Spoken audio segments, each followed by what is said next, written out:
I boohoo cried in Kroger. I was crying in Kroger.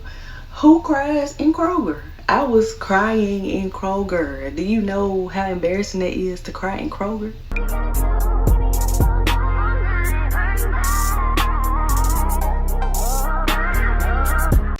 Hey guys, welcome back to my channel. This is Tarra Official and I'm back with another video. As you guys can tell from the title, I'm going to be giving you a quick testimony about how I went from being rejected on a Friday to landing my dream career the following Monday. Stay tuned. And before we get into this testimony, y'all, I want to thank my subscribers. Thank you to my new subscribers and everybody that's tuning in. I hope you guys love it here. You are greatly appreciated. And if you see my background is different, y'all, I'm actually sitting in my prayer closet because I felt like it was the right thing to do since I am giving y'all a testimony. So that's what's going on behind me. I'm not gonna really just show what's going on in here, but I just wanted to let y'all know what's going on behind me. In case y'all see my little flowers, my leaves, everything, that's what's going on. I'm in my prayer closet right now.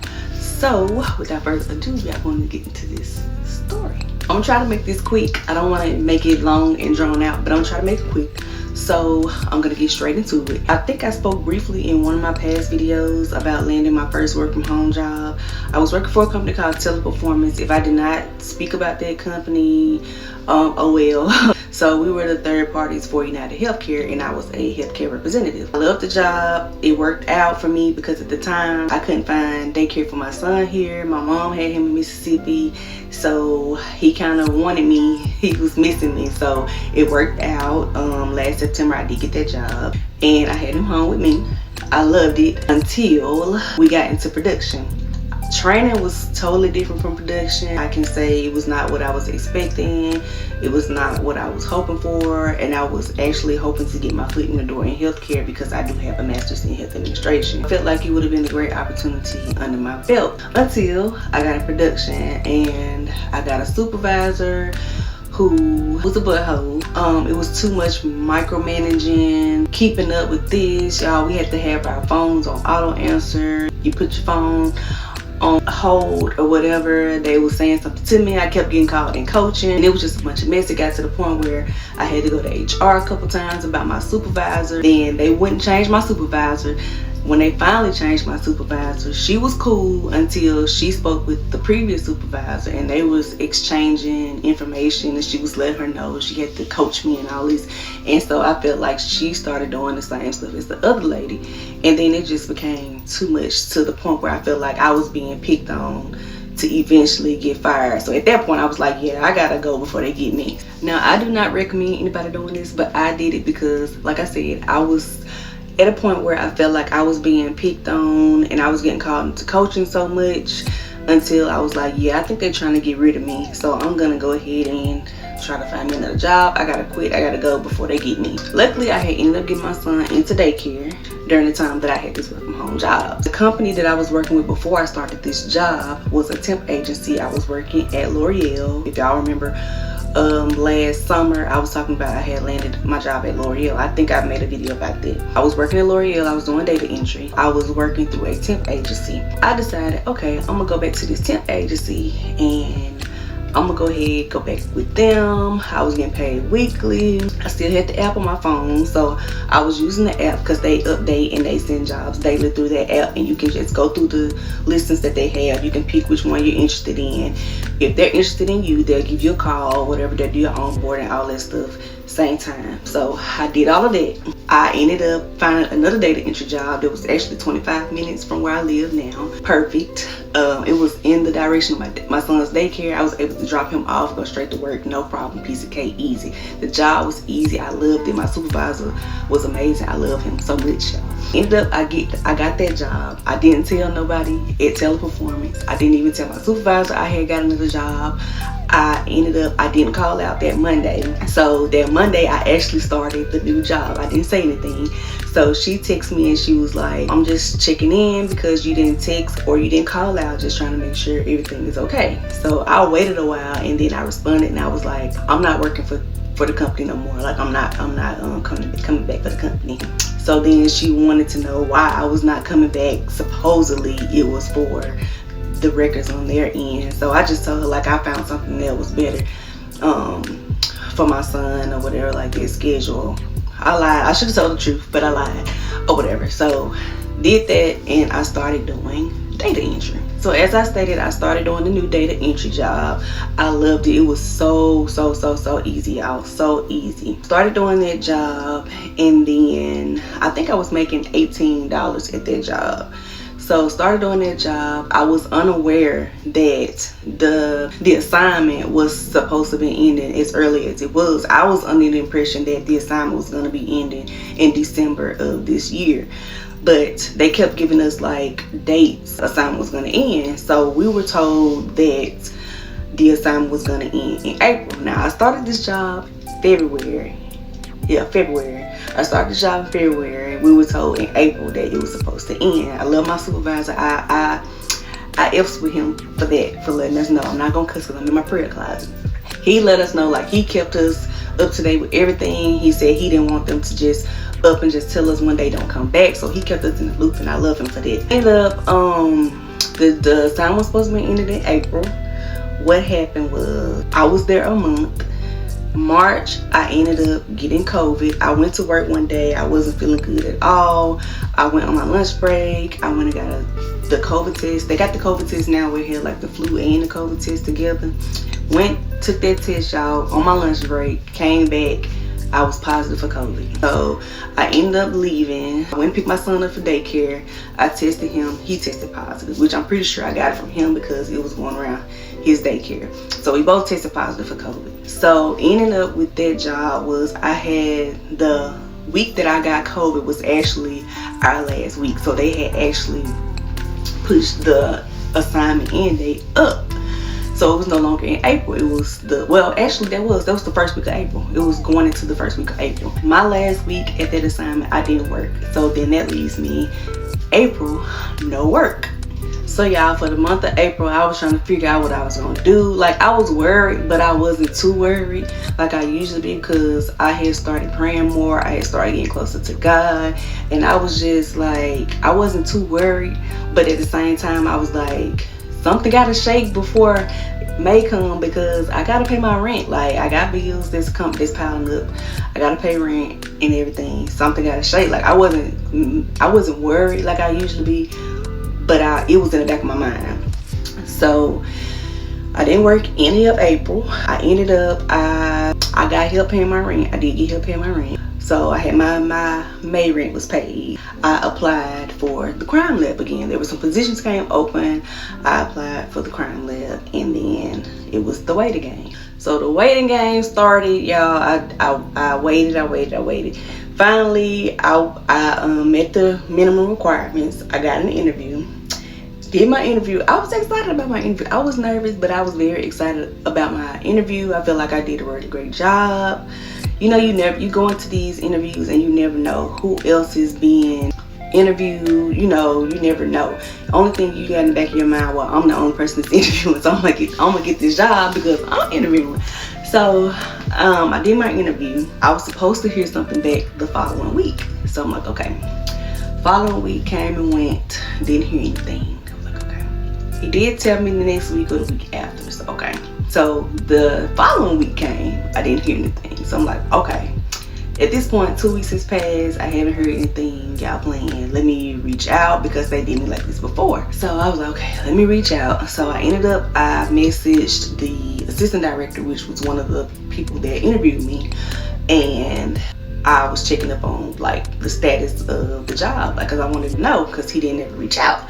So when I reached out to him, he was just coming back from a meeting, or he was gone from a conference or something like that. He had been gone, and he had just got back in the office, and he was like, they decided to go with another candidate who already had experience in the department that I currently work in. So I was like, okay.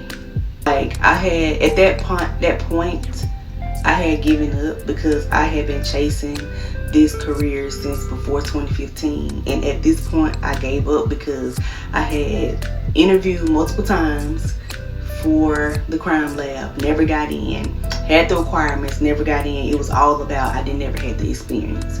So at this point, I saw the email. I gave up, y'all. Like, I completely gave up. I was done with the career. I was like, well, maybe this career is not for me. Like, maybe God just don't want me in this. I give up. Like, I had completely given up. So after I decided I had given up, I think he emailed me back again, and he was like, it's another position that's come open in the firearms department.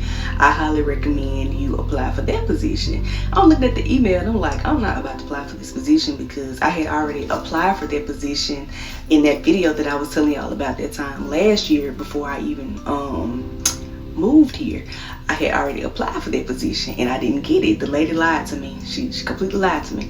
I didn't get the position. So I'm like, I'm looking at the email. I'm like, I'm not about to apply for this because I already got rejected. I didn't respond to his email at all. That was a Friday. So then following Monday morning, like I said, y'all, I had completely given up. I was making groceries that morning. I was in Kroger. I was making groceries and I got a phone call. And I actually thought it was another number because I had just called somewhere because I was checking on something, and I had just called and I thought it was them calling me back. So I just saw, you know, the area code and I answered the phone. So he was letting me know who he was and he was calling, and in my mind I'm like, why is he calling me to tell me again that I didn't get the position? Like, you already told me in the email. Why are you calling me to tell me again? Like, you done told me this already. That's what I'm thinking in my head. Like, why are you calling me again to tell me that I didn't get the position you just told me in the email Friday? So he goes on to tell me who he is, and he was like, you applied for such a position. We decided not to go with the candidate that we chose, and you were next in line, and I was just calling to see if you still wanted the position. What? Me?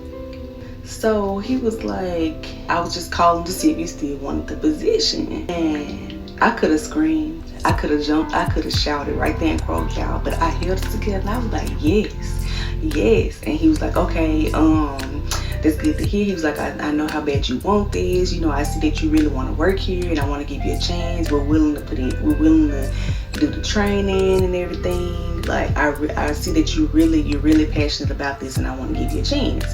And he was just basically, he was like, it usually takes like a month, I think he said. You can try to work something out with your current job, so you know you'll have time to, you know, quit or whatever like that. I said, well, I'm not working right now. I said, so I'm not working right now. He was like, oh, that's good. He was like, well, I can try to go ahead and go and get you in.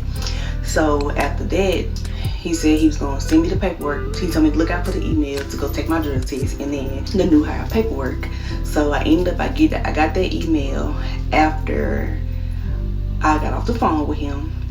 I was still in disbelief. Like, I was so in disbelief that he had just called me and offered me a job at the lab. Like, I was just so in disbelief that I didn't even, like, I couldn't process it at that moment.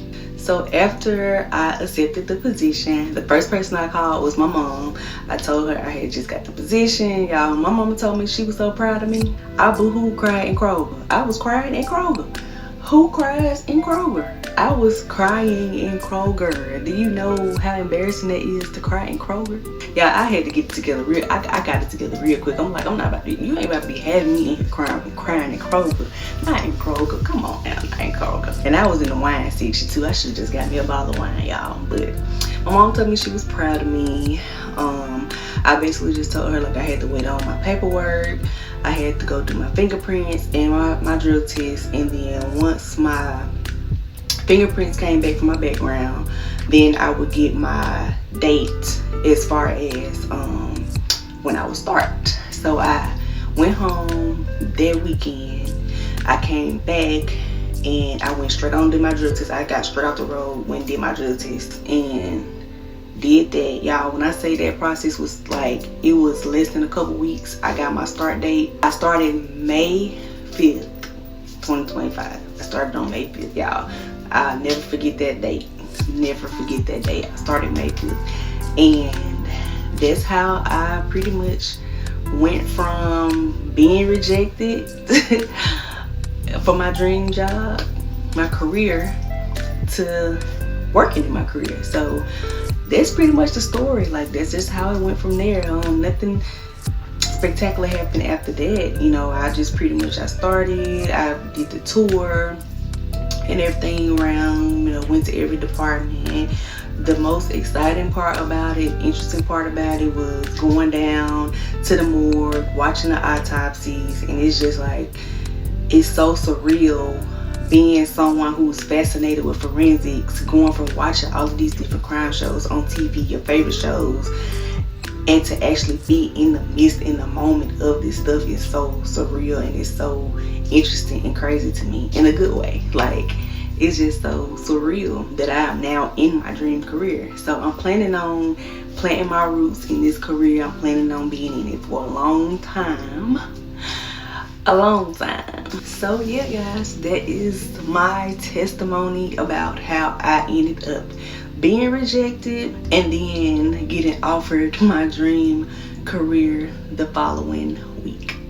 So yeah, I love it, y'all. The most interesting part about it is being able to go down to the morgue, watch the autopsies, actually see what they do with the bodies in real time. Like, going from watching your favorite crime shows on TV to actually being in the midst of it is so surreal, y'all. I mean, it's so surreal. And it's true what they say on TV about the smell of death is the smell that you'll never forget. Like, when I first went and watched the autopsy, my first week, y'all, I smelled the smell of death whole day. Like, that whole day I smelled the scent in my nose. Like, and the smell of the decomps are a whole different level, I swear to God.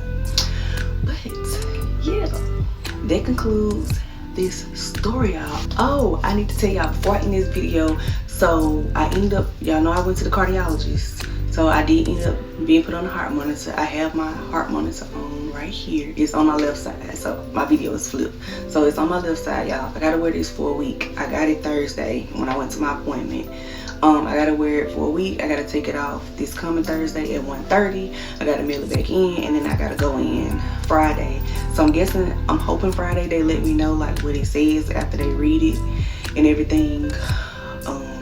Hopefully they find out what's going on with me, because I'm not, like people saying it's anxiety, I'm not just chopping up as anxiety, because when I be having these little spells about to pass out and stuff, I don't even be doing nothing. Like, I can be just driving, walking, going up the stairs, getting out the car, working, anything, and I'm getting lightheaded about to pass out. So this, I want to throw that in there before I end this video, that I am on a heart monitor for a week. So yeah, and that is the end of this video, guys.